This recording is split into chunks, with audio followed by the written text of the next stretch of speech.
So, how can the life of just one person become a pawn in a decades-long conflict between two global powers? Today, we're going to unpack that. We're going to dive into the high-stakes game playing out between the US and Iran, all through the lens of a really pointed strategic analysis from our source material. And it all starts with a single number: 1. In the grand scheme of geopolitics with its huge armies and massive economies, one single person can seem, well, pretty insignificant.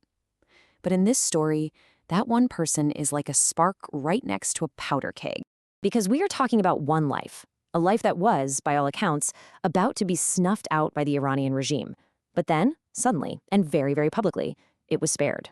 Okay, so this whole story really kicks off with a breaking news alert coming out of Iranian state media. A 26-year-old protester who's actually scheduled for execution has been given a reprieve. I mean, that's a pretty surprising turn of events, to say the least.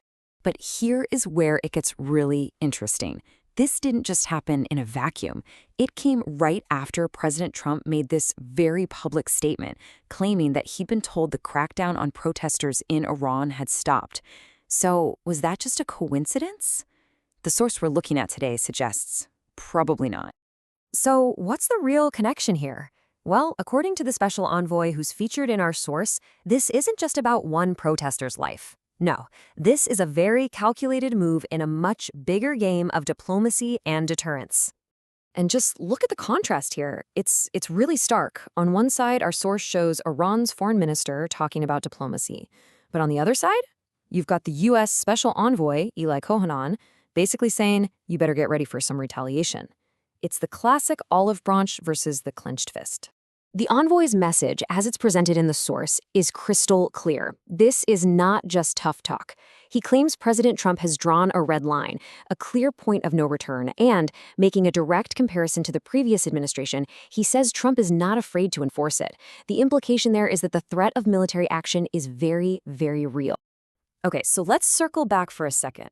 How do we get from saving one protester all the way to these massive military threats and this geopolitical chess match?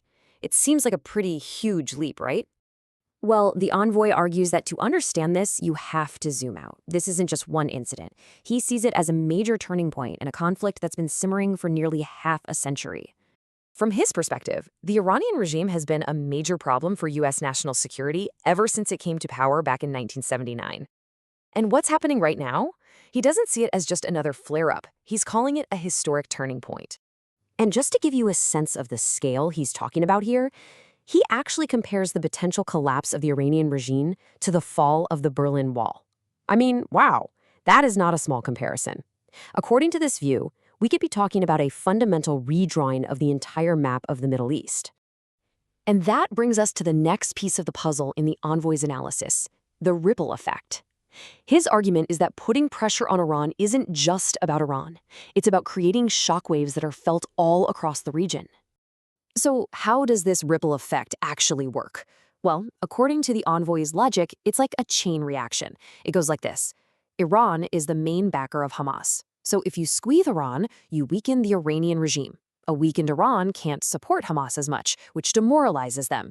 And a demoralized Hamas, he argues, is much more likely to disarm, which is a huge part of the U.S. peace plan for Gaza. See how it all connects? So what is the big takeaway here? From the perspective laid out in our source, the protester's life, the military threats, the Gaza peace plan, they aren't separate issues.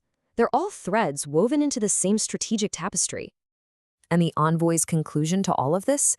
He sees this chain of events as painting a more optimistic picture for the future of the Middle East, all stemming from this policy of maximum pressure. A very bold claim for sure. So what are we left with? Well, it's a powerful reminder that in the world of global politics, things are rarely what they seem on the surface.